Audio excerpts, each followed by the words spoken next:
Peruano. La pregunta sigue vigente hasta el día de hoy. ¿En qué momento se jodió el Perú? Hace décadas que buscamos la respuesta y siempre terminamos echándole la culpa a quienes nos han gobernado. Es más fácil decir que nuestro Perú se hundió por la reforma agraria de Velasco, porque el arquitecto no le dio importancia al terrorismo, por culpa del primer gobierno de Alan y su tren cargado de inflación e inoperancia económica, por culpa del autogolpe, los Vladivideos y la corrupción en el gobierno Fujimori, por culpa de los whiskies y la hora cabana, por culpa de la mayoría de la clase política que gobernó y gobierna el Perú y que sigue viviendo en el escándalo y en la corrupción. Pero por más que querramos deslindar nuestra responsabilidad por la crisis social que asfixia al Perú, compartimos demasiados hábitos que nos hacen muy parecidos a quienes culpamos y criticamos, porque aún creemos que la criollada se tiene que celebrar como si fuera parte del orgullo nacional. Somos vivos y por eso compramos facturas para pagar menos impuestos. Ganamos los trabajos no por nuestro esfuerzo o talento, sino gracias a una pequeña coimisión. Nos colamos en la fila para que nos atiendan primero. Aceleramos en ámbar y nos pasamos la luz roja, porque así llegamos más rápido. Somos tan vivos que si no encontramos estacionamiento, nos ponemos en el espacio azul reservado para las personas con discapacidad. Robamos la señal de cable, robamos electricidad y no nos consideramos ladrones. Reclamamos que haya justicia y se acabe la corrupción, pero le pagamos 5 soles a un policía para que no nos ponga papeleta o al juez para que abogue por nuestra causa. Jamás le damos el pase a un transeúnte en el cruce peatonal porque en el Perú, si no eres vivo, no eres nadie. Pero si somos tan vivos, ¿por qué le tocamos bocina al semáforo en rojo, como si este fuera a escuchar nuestra ansiedad? ¿Por qué tiramos la basura en la calle, como si la ciudad perteneciera a cualquiera menos a nosotros? ¿Por qué nos quedamos callados y no protestamos cuando el chofer de la combi no deja de cometer imprudencias? ¿Por qué estamos tan interesados en saber qué vedette trampea con qué jugador, en vez de conocer algo sobre nuestra historia, nuestra economía, nuestra literatura, o al menos saber cuáles son nuestros derechos más elementales? ¿Por qué sentimos que se nos hace un favor cuando un empleado del Estado nos atiende? ¿Por qué dejamos que un panetón sea el mejor argumento de un político para llevarse nuestro voto? ¿Por qué cuando alguien hace algo bien, decimos que parece hecho en el extranjero, como si eso fuese más meritorio? ¿Por qué no nos sentimos orgullosos de nuestra diversidad cultural? ¿Y por qué, si somos tan vivos, seguimos alimentando este círculo vicioso que no nos deja avanzar como sociedad y nación? Es cierto que nuestros niveles educativos dan pena, y si queremos llegar a ser un país con posibilidades de desarrollo, se tiene que invertir en escuelas y capacitar a los maestros.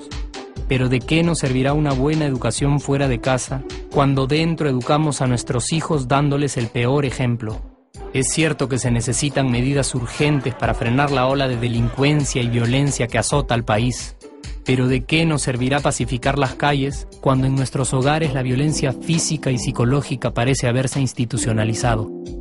Es cierto que se necesita una verdadera reforma judicial para que en el Perú se pueda hablar de justicia, pero ¿de qué servirá lograrlo cuando la mayoría de nosotros sigue avalando la ley del más fuerte, del más rico, del más vivo?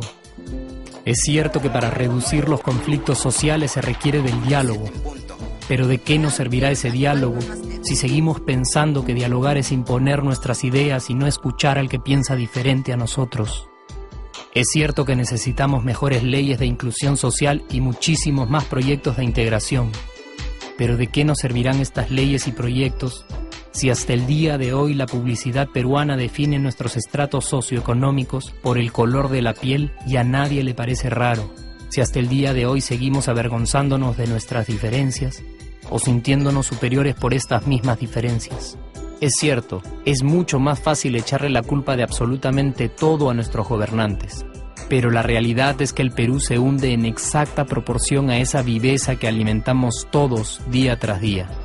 Sí, somos nosotros la materia prima con la que se hace este país, y si no corregimos nuestros hábitos, si nuestra materia prima sigue adulterada, Cualquier producto que hagamos también saldrá adulterado, y por más logros que obtengamos en nuestra economía, en los deportes, en las artes, en nuestra cocina, por más orgullosos que nos sintamos de nuestros representantes, de nuestra historia, de nuestras maravillas o de nuestra creatividad, si no cambiamos estos hábitos, seguiremos preguntándonos ¿en qué momento se jodió el Perú?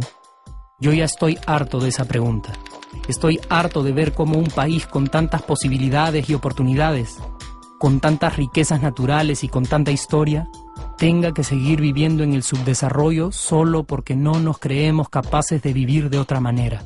Estoy harto de que las desgracias de nuestros vecinos sean nuestro mejor consuelo.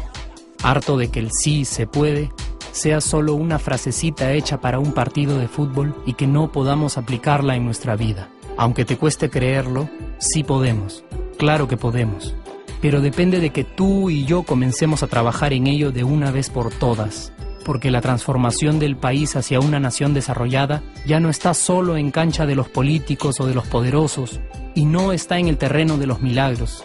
La transformación del Perú está en la capacidad que tengamos de hacernos responsables de nuestros actos y de rebelarnos contra nuestra viveza. La transformación del Perú está en ti y está en mí. Está en todas nuestras organizaciones y en la posibilidad de trabajar juntos con verdadera responsabilidad social. ¿Qué pasaría si cambiamos la pregunta? Si, por ejemplo, ahora te pregunto, ¿en qué momento se arregló el Perú? ¿Qué me dirías? Aunque te parezca una pregunta demasiado ingenua, tenemos que creer en ella, y la respuesta está en nuestras manos. Responsabilidad social todos.